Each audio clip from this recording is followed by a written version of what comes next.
in veteran homelessness and address military toxic exposures. And it tackles the opioid and overdose epidemic with significant investments to reduce the illicit supply of drugs in our communities and prevent substance use disorder, expand treatment, and help people recover. Today, I also wanted to celebrate another example of the success of the president's industrial policy, with Governor Roy Cooper announcing the electric vehicle maker VinFast is investing $4 billion to build electric vehicle and batteries in North Carolina. That's an investment that will create more than 7,000 jobs on top of the 423,000 manufacturing jobs created on the president's watch in his first year in office, the most in a single year since the early 1990s. We're building on that momentum with the bipartisan infrastructure law, which is making historic investments in our roads, bridges, airports, and more, along with things like EV charging stations that are critical for America to own emerging industries. And we have a chance to redouble that progress with the Bipartisan Innovation Act, which cleared through the Senate last night with a massive bipartisan majority. This is legislation that will boost manufacturing, strengthen our supply chains, lower prices, and boost our economic and national security by making more critical components like semiconductors right here in America. We look forward to the House of Representatives moving quickly to start the formal conference on that bill so we can get this to the president's desk as soon as possible.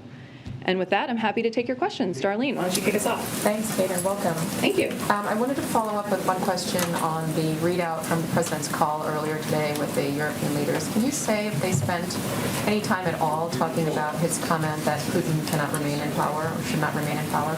They did not. I spoke with the president about this earlier. They did not.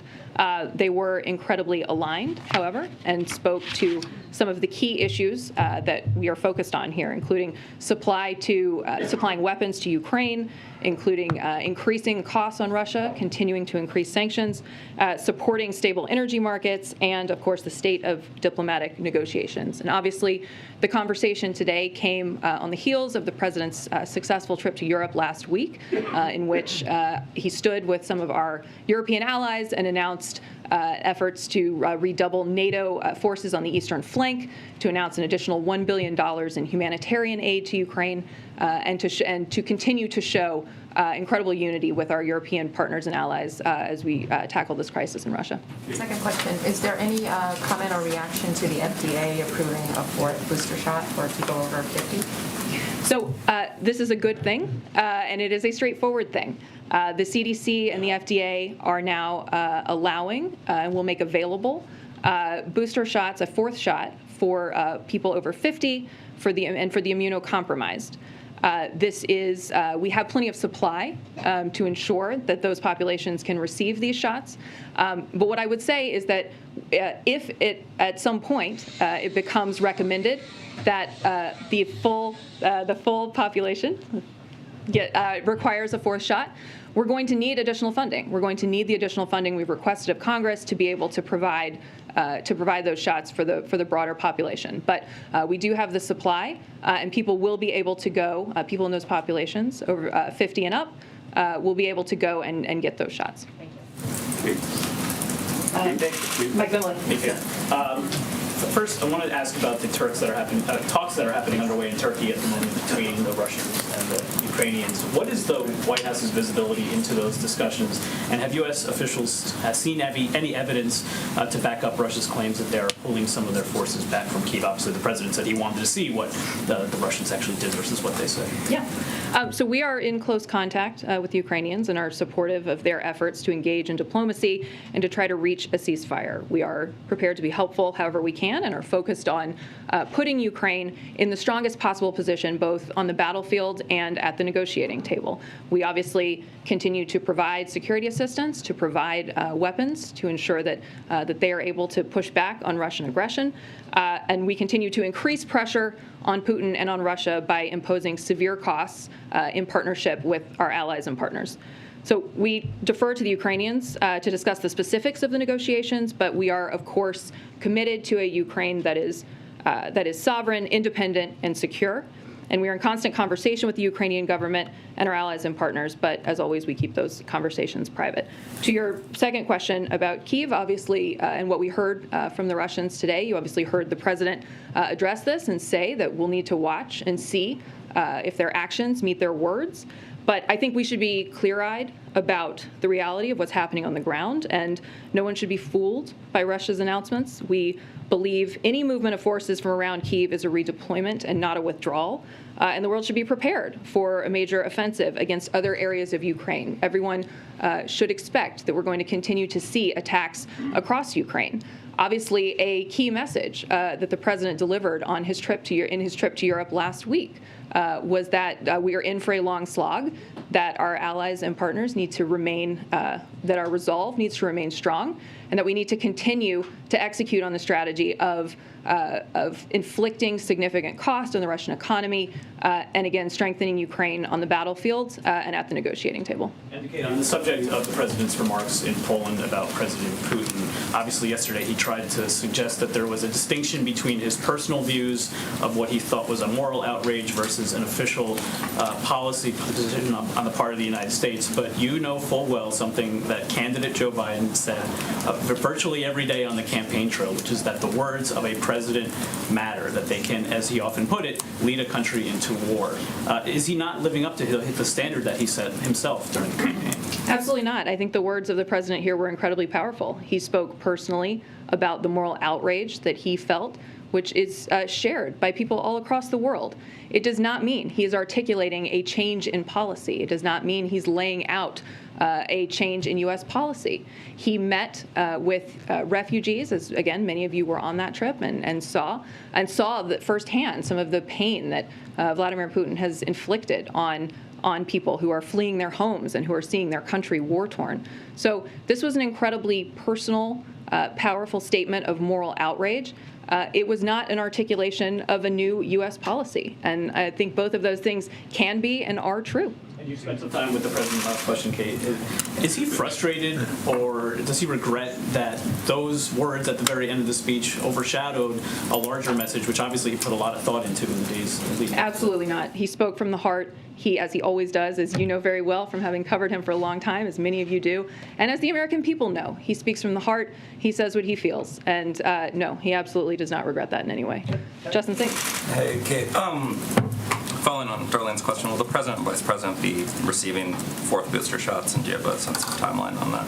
So I can speak to the president, who will make this decision in consultation with his doctor. Obviously, if his doctor recommends that he receive a fourth booster, then he would, but he'll make that decision in consultation with his doctor. I will check on the vice president. I don't know. And then earlier you were talking about the call on supporting stable energy markets.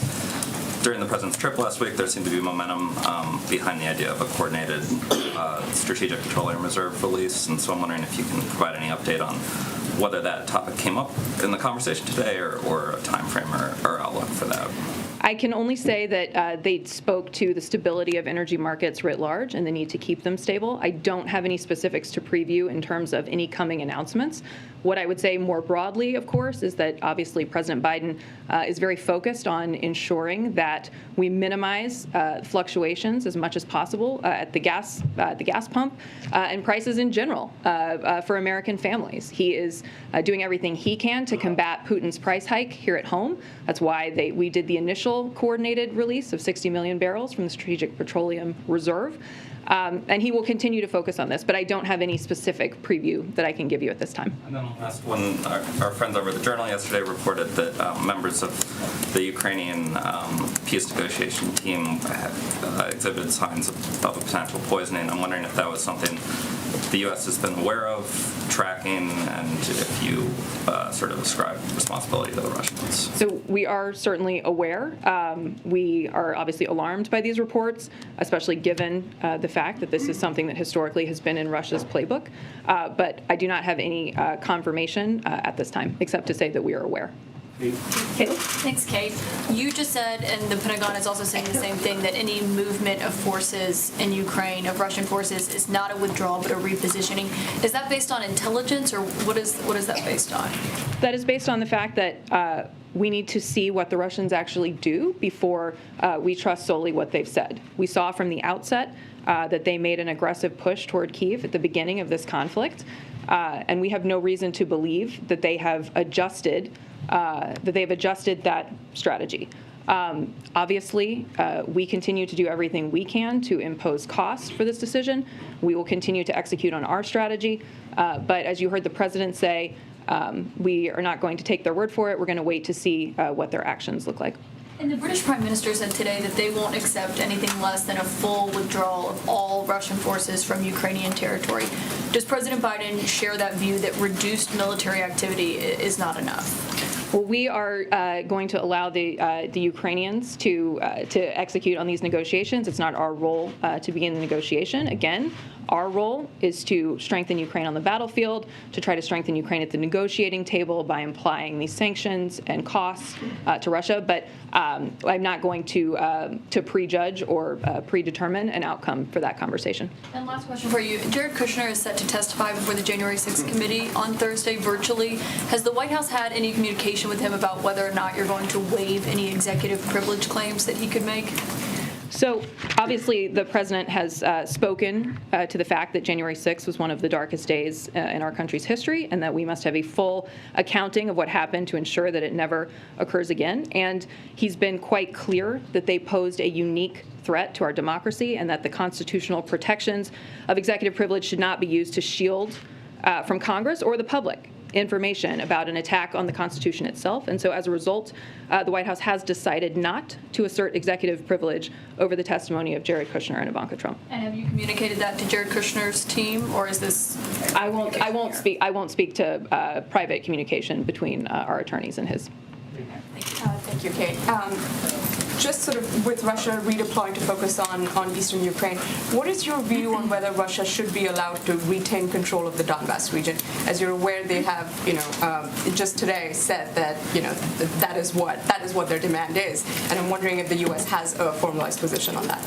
So again, I am not going to prejudge where these negotiations ultimately net out. We are doing everything we can to provide weapons to the Ukrainian people so that they can turn back Russian aggression, and we're doing everything we can to impose severe costs on Russia and on the Russian economy. I am not going to prejudge the ultimate outcome, certainly not from standing here at this podium.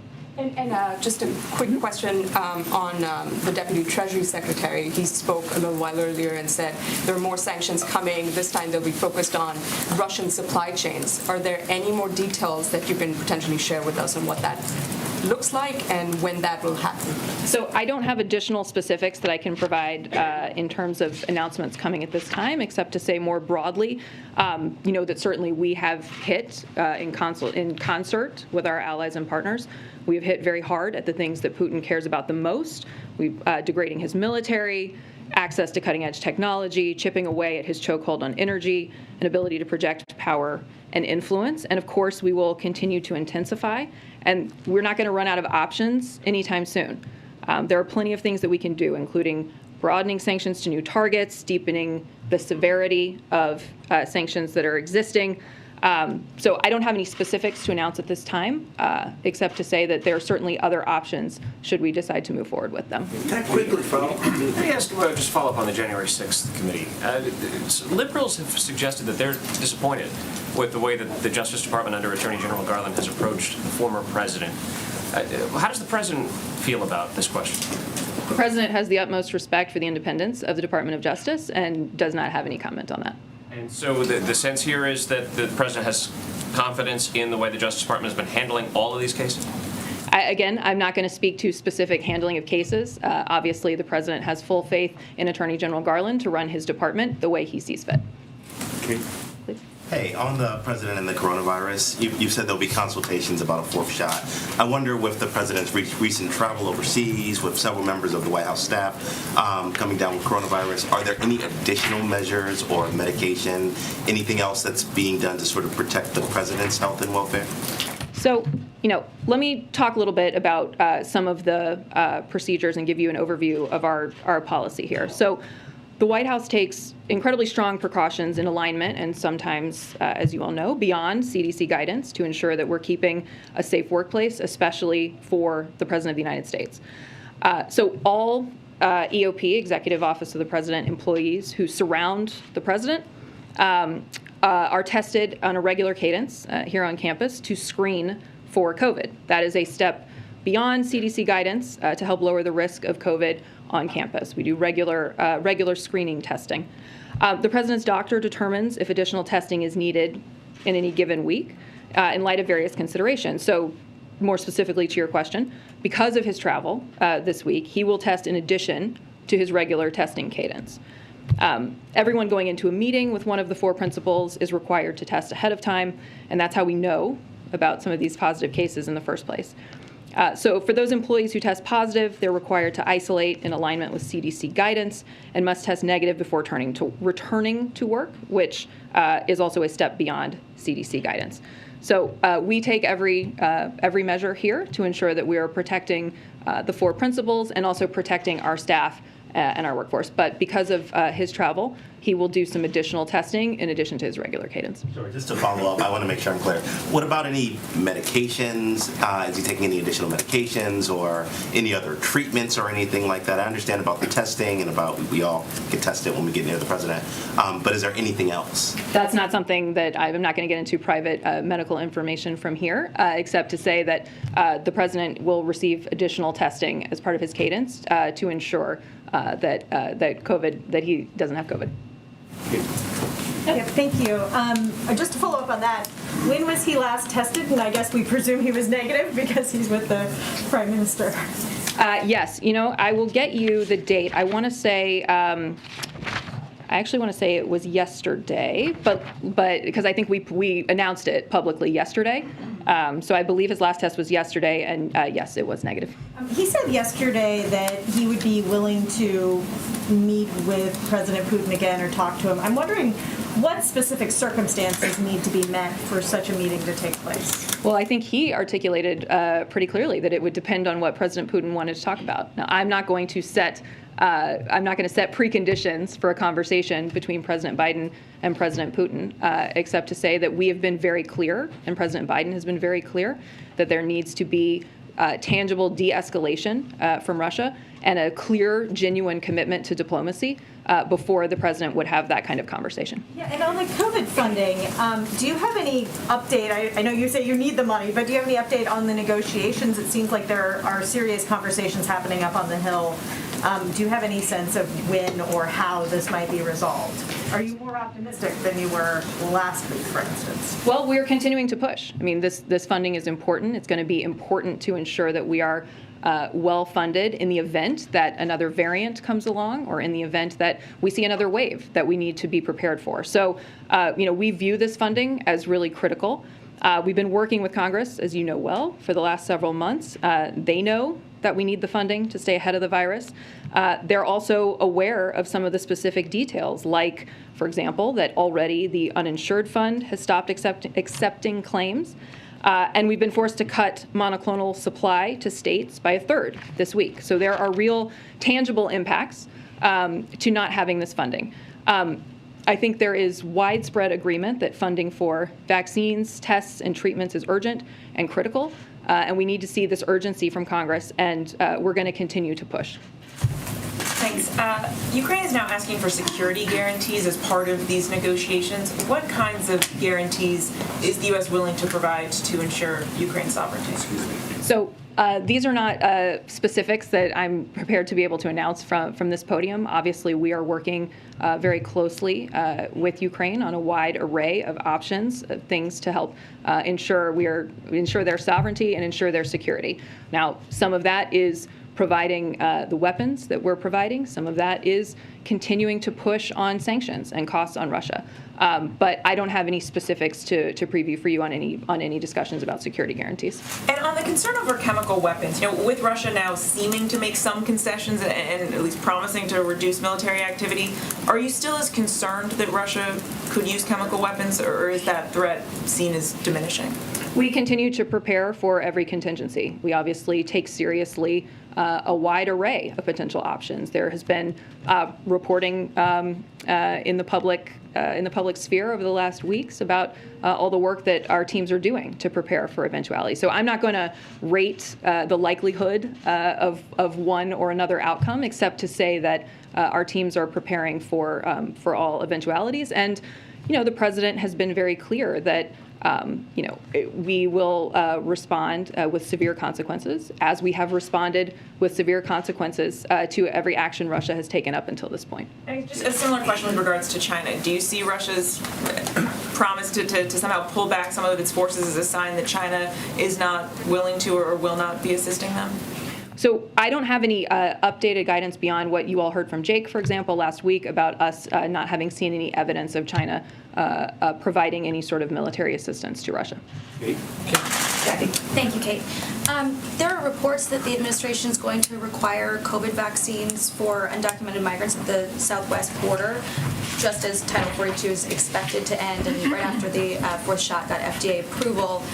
You just highlighted the impacts of not having enough COVID funding when it comes to paying for shots for the uninsured and sending shipments of treatments to states. So why would the administration give out free vaccines to undocumented migrants but not to, for instance, uninsured Americans? Well, to be clear, we have the supply that we need in this moment to vaccinate Americans here in this country. I don't want to conflate those two things because I think that's not an accurate representation of what I said. We have the supply that we need to vaccinate Americans. What we are asking for is funding to prepare for future eventualities and to ensure that we have what we need as we move forward. Now, on your question about the border, this is nothing new. The effort to vaccinate migrants in our care and custody has been ongoing for months. ICE has been providing vaccines to migrants since the summer of 2021, and we're always assessing the situation and addressing protocols based on changing CDC guidance. But in order to ensure the safety of border communities, and the workforce, and the migrants themselves, DHS is now requiring age-appropriate vaccinations for non-citizens who are taken into Border Patrol custody. But again, this is consistent with overall CDC guidance for those entering the country, be it by air or land. And we know that vaccinating people is the best way to protect from the virus and to protect against the spread of the virus. Can you clarify that the New York Times story framed it as something that was about to get underway in certain sectors of the southwest border? Is this requirement for a vaccine? Is that accurate? Is that something that is going to take place? Because, and the reason I ask is, if you're talking about future supply, and this is a future effort, how are those two things not sort of in conflict? Well, as I said, it is actually nothing new. I mean, we have been vaccinating migrants in our care and custody for many, many months. So ICE, as I said, has been providing vaccines to migrants since the summer of 2021. So this is not anything new, as we know that this is, again, the best way to protect people from the virus and to prevent the spread of the virus is to ensure that they're vaccinated. Title 42 is about to end then? I have no announcement that I can make on Title 42 and at this time. On Ukraine, yesterday, did the president accidentally reveal a previously unknown effort for the U.S. to be training Ukrainian forces in Poland during his answer in the press conference? No. The troops that he met with in Poland routinely interact with Ukrainians. That is something that's known. Many of you were, again, on the trip with us. That is something that's known. That is in no way revealing compromised information. That being said, there's nothing further that I have to say on that beyond what the president said yesterday. Just to follow up, I know you said just now you don't have any news on Title 42, which expires on Friday, or at least the current use of it. When we were in Europe, the president announced that he's admitting 100,000 Ukrainian asylum seekers. They are exempt from Title 42. Why? So obviously we are looking at an extreme crisis in Ukraine. I think it is easy to look at the incredible volume of displacement and the duress that people are under in Ukraine, and understand that we need to make efforts to ensure that we are moving to get them to places that are safe. What I can say more broadly about our efforts to bring 100,000 Ukrainian refugees into the country is that, we anticipate that most of these refugees will want to stay closer to home, will want to stay in Europe. But we are making we are putting forward this effort to ensure that we're able to accommodate 100,000. Obviously, on the specifics of that, I have to refer you to the State Department on the specific workings. But it is important, as you heard the President say when we were overseas, it's important for the United States to do its part and for those countries bordering Ukraine to not be the only ones to shoulder the burden. You heard him talk about that while we were on the ground in Warsaw. Understood. So the policy decision's been made that the war in Ukraine and the displacement of those people is more urgent to the United States than the displacement of millions of people due to earthquakes, hurricanes, and political strife in this hemisphere. I think that's a little bit putting words in my mouth. My point was only That's how that we're we're interpreted, though. that by many that's immigration advocates and others on this side of the world. That's a little bit putting words in my mouth. All I'm saying is that we have put forward a process to allow to bring 100,000 Ukrainian refugees into the country, given the incredible duress and the crisis that they're facing in their homeland. Two other quick follow-ups. You said to Cleve on the question of any medications the president may be taking because of COVID, that that's private medical information. Is that to say that if he is taking something currently, it'll be revealed in his next medical report that we get at some point? That's the way that Alexis and Crestor and Dymista have been revealed in the last one? That's simply to say that I don't have anything in this moment to provide at the podium. That's medical information. If there is a moment in which it needs to be disclosed, it would obviously be disclosed. As you know, we put out an incredibly fulsome physical report on the president's health every year. So that's simply to say I don't have anything to disclose from this podium at this time.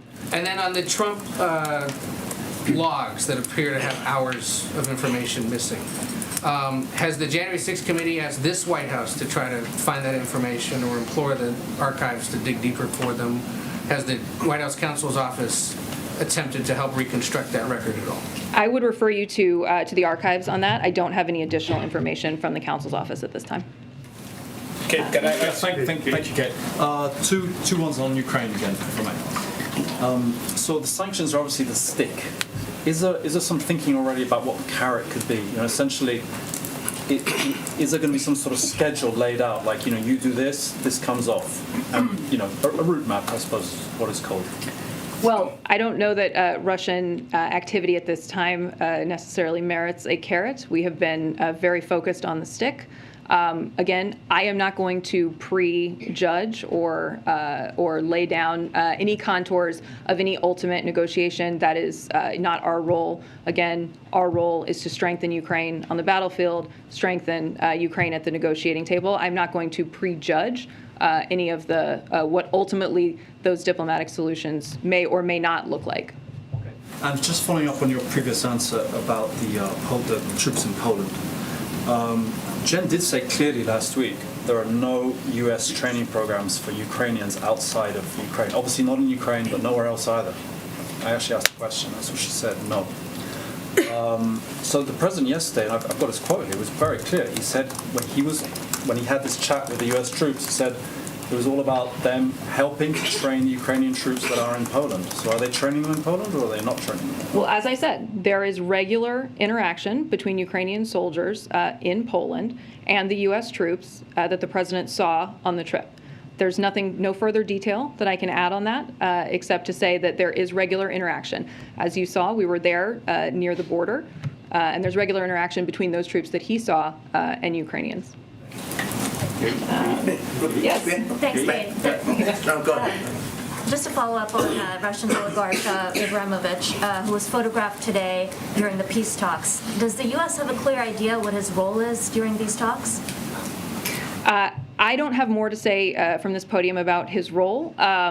That is something that I'm simply not equipped to speak to in this moment, except to say again, of course, that we are looking at the allegations into potential harm to him and tracking very closely. And just to follow up on the refugees, the 100,000 announcement from last week, we were told that there would be a range of legal pathways for them and that would be announced Is that something that you guys are still working on, or can we expect, details about that program soon? It is, and to meet the commitment that the president laid out to welcome 100,000 Ukrainian refugees, we're considering the full range of legal pathways to the United States. So that includes the U.S. refugee admissions program, that includes parole, that includes immigrant and non-immigrant visas. So we are continuing to work through those options. And again, ultimately, I would refer you to the State Department for additional detail on how that will work. Can I ask you a follow-up question on refugees? Sure.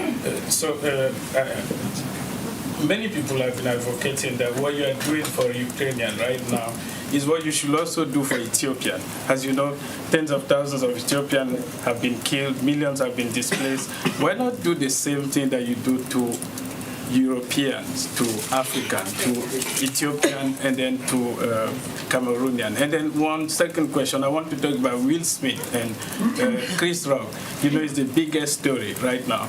You saw the level of violence that was unleashed on Chris Rock. Is that something that the White House condoned, that type of violence? Do you condemn it? And do you do anything to support comedians who are being attacked and other artists? Thank you. So I don't have any official comment from the White House on the altercation. I know the president was not able to watch the Oscars, didn't see it. So I don't have any official comment from him or from the White House on this. Thank you. The question on Ethiopia, the Ethiopia question. Exactly. I'm sorry. I don't have any. You're right. I don't have any additional detail on any plans there. Obviously, as we are focused on working to welcome 100,000 Ukrainian refugees here, that does not, eliminate work that's being done in other areas. I don't have any specifics to announce from this podium at this time on any plans there. You condemn the violence at the Oscar. Is that something that you condemn or you condemn? I don't have a White House comment on that. The Washington Post reports that Anita Dunn was here at the White House on a special 1-week assignment last month. I'm wondering if you could tell us a little bit more about what was so important for her to be brought in on a 1-week assignment like that, and then do any other staffers or former staffers in Biden world enjoy that sort of drop-in opportunity? And finally, is it true that Dunn avoided any ethics rules that would restrict former White House officials from lobbying 1 year after leaving their post? So what I would say to that is Anita is an incredibly trusted advisor who has known the president for a long time, and she did recently come back to the White House temporarily to bring her expertise and add capacity at a key time for the White House. She came to fill in for a staffer who needed to be out for personal reasons. She did this as an SGE, as you know, a special government employee, which is a temporary, short-term assignment and classification for employees who come to work for the White House in a temporary manner. It's a designation that past administrations have used for the same purpose, and Anita is not the only person to have served in this administration as an SGE. Anita and other SGEs receive rigorous counseling on their ethics obligations as an SGE, including avoiding any potential conflicts of interest. And Anita, of course, has always held herself to the highest standards, consistent with this administration's commitment to ethics, abiding by all federal ethics laws and policies applicable to SGEs. And then one more. 45 minutes after the president's remarks wrapped in Warsaw on Saturday, that was when a statement landed in everyone's inboxes from an unnamed White House official saying that no, the administration did not, in fact, change its policy with regards to Russia. I'm wondering if you can tell us anything about what happened in the interim in that 45 minutes. Did the president himself conclude that perhaps there needed to be some further clarification, or did White House advisors come to him and say, perhaps you should revisit your recent remarks? Why was that statement issued? Well, I can tell you from working for President Biden for 7 years that only President Biden decides what President Biden is going to say. So the statement was simply a confirmation of what what you then heard from the president himself yesterday, that statement did not represent a policy change, official policy change on behalf of the United States. Who prompted it, Kate? I mean, did that come from the president, that particular statement that he's referencing, did that come from him to you all, or did you all go to him and say, we have to put this out? I'm not going to get into any further back and forth except to say that I have worked for him for a long time, and only he determines what he's going to say. Quick follow-up, quick follow-up. Have you all considered, when I spoke with authorities in Ukraine, they were saying the no-fly zone or the fly cap that they'd like over their country would be, they could sustain that with lend-lease of aircraft and volunteer pilots. Has that been approached? Has the administration considered that? Would they consider, or would they consider that? Well, I think the president has been explicitly clear that he does not intend to engage U.S. troops in any way in direct conflict with the Russian military. And so, I'm sorry? This wouldn't be troops. They're talking about lend-lease for the aircraft, and they would supply the pilots. So I guess a couple of things. One is the assessment of our military is that the anti-air, anti-tank, the munitions that we're providing to the Ukrainians are the most effective things that they can have on the battlefield. That's the assessment of our military commanders, and of course, something that the president factors significantly into his decision making. The second thing I would say is that, again, he has been very clear that he is not interested in engaging the U.S. military in direct conflict with Russia. And there are for example, on the question of the MiGs, there are significant logistical challenges that may raise those issues. So as to whether there's a specific discussion about Lend-Lease, I don't have any further detail that I can provide on that, except to just lay out those kind of two key points that have really been driving the president's thinking and decision-making on this. And as far as the assessment of the sanctions, when they first went in, the president said, hey, give us a month, and then we'll look at them. Been a month. You happy, or what would you like to change, or are you satisfied with where they're going? With regard to the sanctions that have been applied to Russia? Yes. I think you've seen us continue to escalate over the course of the last, since the invasion began on the 24th of February.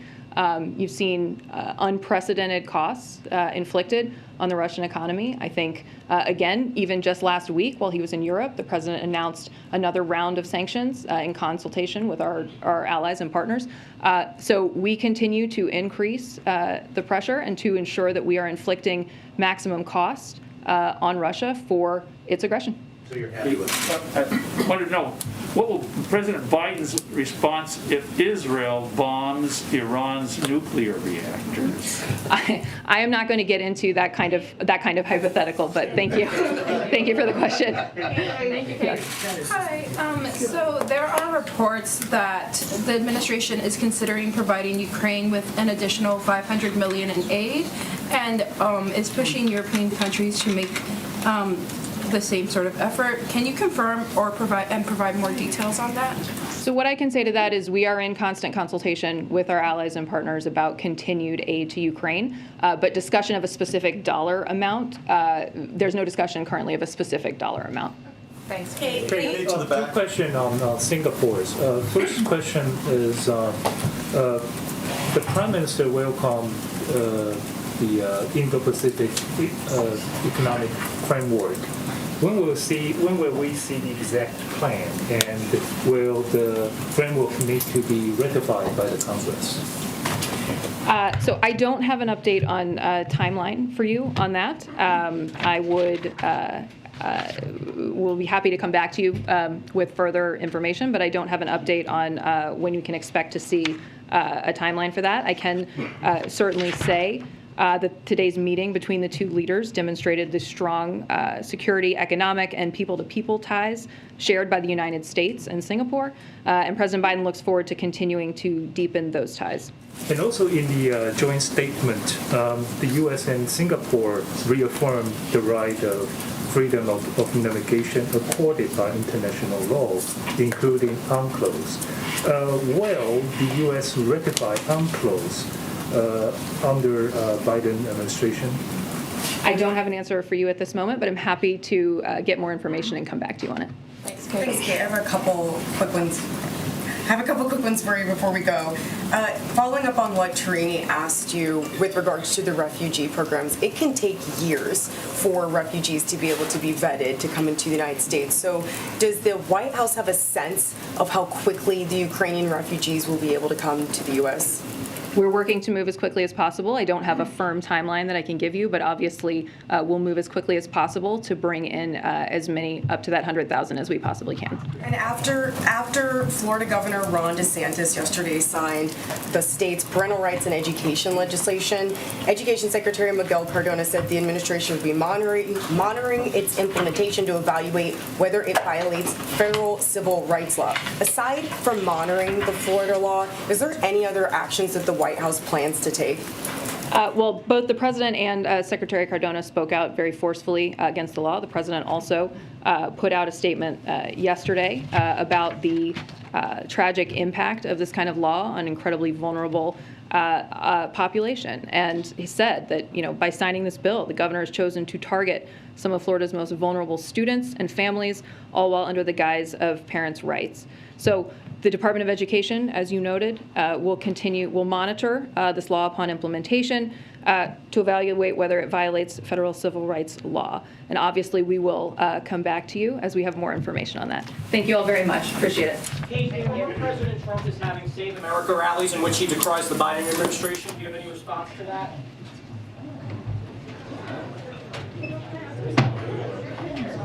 When these Holocaust survivors are gone, who will warn us to never forget? When some people don't know. Undeniable. The Truth to Remember. Streaming now.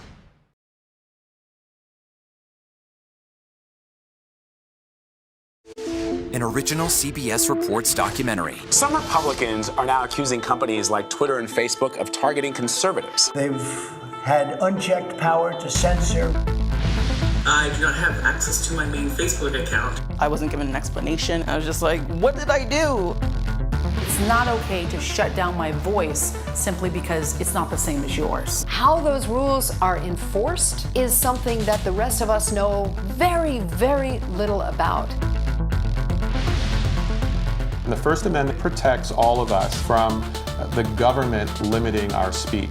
The companies have the ability to decide what speech they will allow. They're not the government. An original CBS Reports documentary, streaming now.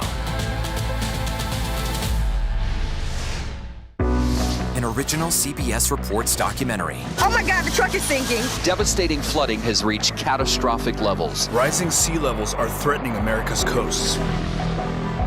You would have to take that house and put it on stilts 10 feet tall. If the street is filled with salt water, what difference does it make how high you make your house? The highest rental rates is exactly where the elevation is highest.